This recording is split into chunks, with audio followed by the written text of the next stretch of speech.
Le jour où j'ai pu poser des chiffres et comprendre qu'un enfant sur 10 est victime de violences sexuelles ou de comportements incestueux, que j'ai aussi entendu que 81% des victimes de violences sexuelles sont mineurs et que dans 96% des cas, les auteurs sont des proches, dont presque la moitié sont mineurs. Moi, ça m'a atterrée et je me suis dit que je ne pouvais pas rester sans bouger. Voilà, que je devais vraiment agir. C'est pour ça que j'ai créé Iki Iki.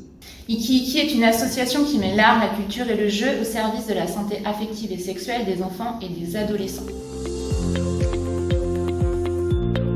Cette année, c'est 1150 enfants à peu près qu'on a pu sensibiliser. C'est 200 parents qu'on a pu rencontrer et une centaine de professionnels avec qui on a pu échanger. On a cherché des partenaires pour intervenir au collège auprès de nos élèves et il s'est avéré que beaucoup des partenaires avaient l'habitude ou voulaient travailler auprès d'élèves du lycée, donc plus âgés parce qu'ils sont souvent financés par la région. Or, nous sommes un collège et il était compliqué de trouver une association qui intervenait avec des élèves plus jeunes au collège ou même voire en primaire. Donc on était content de trouver Iki Iki qui remplissait complètement cette mission. Sans Iki Iki, je pense qu'on aurait eu plus de mal à toucher certaines élèves sur des sujets qui restent très sensibles, qui sont difficiles à aborder de notre point de vue d'enseignant. Ce petit garçon qui a dessiné un gros monstre sur sa feuille et qui l'a appelé papa. Et la dernière est plus joyeuse.